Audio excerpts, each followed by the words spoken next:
Tepat setahun yang lalu, bintang Los Angeles Clippers, Paul George, mengalami cedera hyperextended pada lututnya.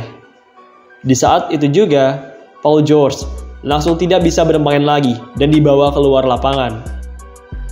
Cedera yang dialami George tersebut bisa dibilang cukup parah karena usai cedera itu, George harus absen sampai akhir musim dan tidak bisa tampil di playoff. Hari ini, kejadian cedera hyperextended pada lutut tersebut kembali terjadi. Hanya saja bedanya, cedera kali ini terjadi kepada bintangnya New Orleans Pelicans, yaitu Brandon Ingram. Ingram sendiri merupakan salah satu pemain terbaiknya Pelicans. Dengan rataan sekitar 21 poin, 5 rebounds, dan 6 assist, pemain bertubuh ramping ini merupakan pemain terbaik kedua setelah Zion Williamson. Hal ini merupakan hal yang baik bagi New Orleans Pelicans. Ingram memiliki stats yang amat baik. Meski begitu, gajinya bukanlah yang tertinggi di Pelicans. Meski merupakan pengumpul poin terbanyak, tapi ia bukanlah pemain dengan gaji tertinggi di Pelicans musim 2023-2024. Dengan gaji sebesar 33,8 juta dolar, Ingram hanyalah pemain dengan gaji tertinggi ketiga, di bawah pemain senior CJ McCollum dan bintang utama Pelicans, Zion Williamson. Sayangnya, meski jago, tapi Ingram ini dikenal sebagai pemain yang cukup sering cedera. Semenjak musim keduanya, ia selalu absen pada minimal 10 pertandingan tiap musimnya. Pasti selalu ada saja cedera yang membuatnya harus absen pada banyak pertandingan. Musim tersehatnya adalah di musim pertamanya bersama Lakers. Di musim tersebut, Ingram berhasil memainkan 79 dari total 82 laga di musim tersebut. Musim ini, Ingram sebenarnya punya musim yang relatif sehat. Sebelum kejadian cedera melawan Orlando ini, Ingram baru absen pada 6 laga saja. Namun sayang, akibat cedera hyperextended melawan Orlando Magic ini, Ingram pun harus absen pada banyak game lagi. Di pertandingan melawan Magic hari ini, di saat tengah menjaga Jalen Suggs, Ingram mengalami keserimpet yang menyebabkan lututnya menekuk ke arah yang salah.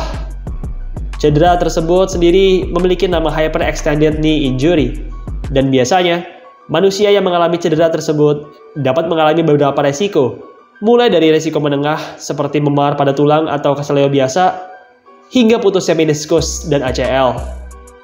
Pada kasusnya Ingram, kita belum mengetahui separah apa efek yang ditimbulkan dari hyperextended ini, tapi semoga saja tidak ada masalah serius pada cedera ini. Cedera sejenis ini sendiri akhir-akhir ini cukup marak di NBA.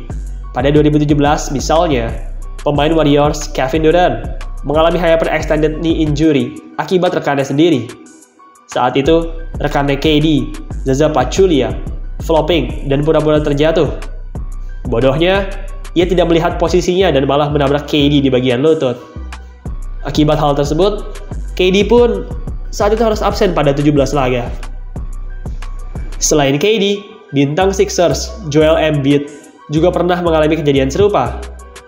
Pada 12 Maret 2021 yang lalu, Embiid juga pernah mengalami hyperextended knee injury pada lutut kirinya. Untungnya, efek yang ditimbulkan dari cedera tersebut tidak terlalu parah, sehingga Embiid hanya absen pada 10 game saja. Salah satu yang paling memorable adalah Giannis Antetokounmpo.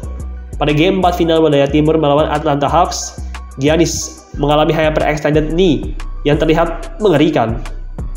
Orang-orang berpikir bahwa Giannis berakhir di musim tersebut, dan Bucks pun gagal meraih juara. Luar biasanya, meski mengalami cedera yang mengerikan seperti itu, tapi Giannis berhasil bounce back dan pulih amat cepat. Ia hanya absen pada 2 game saja usai cedera parah tersebut, dan kemudian berhasil main lagi, dan bahkan meraih gelar juara di tahun tersebut. Kembali lagi ke Brandon Ingram dan New Orleans Pelicans. Akibat cedera tersebut, Ingram pun akhirnya hanya sempat bermain selama 21 menit, dan selama waktu yang singkat tersebut, ia berhasil tampil cukup apik dengan 14 poin, 4 rebound, dan 3 assist. Sayang, sumbangannya tersebut belumlah cukup untuk membawa Pelicans lolos dari Magic. Mereka kalah di game tersebut dengan skor 121-106. Kepergian Ingram pastilah akan menjadi beban tersendiri bagi Pelicans. Ingram merupakan pemain dengan menit bermain serta assist per game tertinggi di Pelicans. Kepergiannya pastilah akan membuat Pelicans kesulitan meraih kemenangan. Pelicans sendiri saat ini sebenarnya sedang mengalami tren positif. Sebelum kejadian cederanya Brandon Ingram ini, mereka berhasil memenangi 8 dari 10 laga terakhir. Kini, dengan rekor 42 kali menang dan 26 kali kalah, mereka masih menjadi salah satu tim papan tengah dan berada di peringkat 5 wilayah barat. Sungguh sial nasib yang dialami oleh Ingram dan Pelicans di laga melawan Magic ini. Padahal, laga melawan Magic ini merupakan laga pertemuan pertama mereka di musim ini. Dan sepertinya, laga melawan Magic tanggal 21 Maret ini akan menjadi laga pertama dan terakhirnya Ingram melawan Magic di musim ini. Mari kita menunggu hasil dari pemeriksaan lutut Ingram. Semoga saja ia tidak mengalami cedera yang terlalu serius dan bisa membela Pelicans di babak playoff. Oke teman-teman, sekian video pada hari ini. Ngomong-ngomong, Ina Basketball akan mengadakan acara main basket bareng yang terbuka untuk umum pada Minggu 24 Maret ini. Pada 24 Maret jam 7 malam ini, Ina Basketball akan bermain di SBM Sport Club Citra, Kalideres, Jakarta Barat. Selama bermain basket, kalian juga akan mendapatkan air minum serta foto dokumentasi. Yuk buruan ikut, klik link yang ada di kolom deskripsi. Baiklah, demikian video pada hari ini tentang Brandon Ingram. Semoga rekan-rekan semua sehat selalu, dan sampai jumpa di video selanjutnya.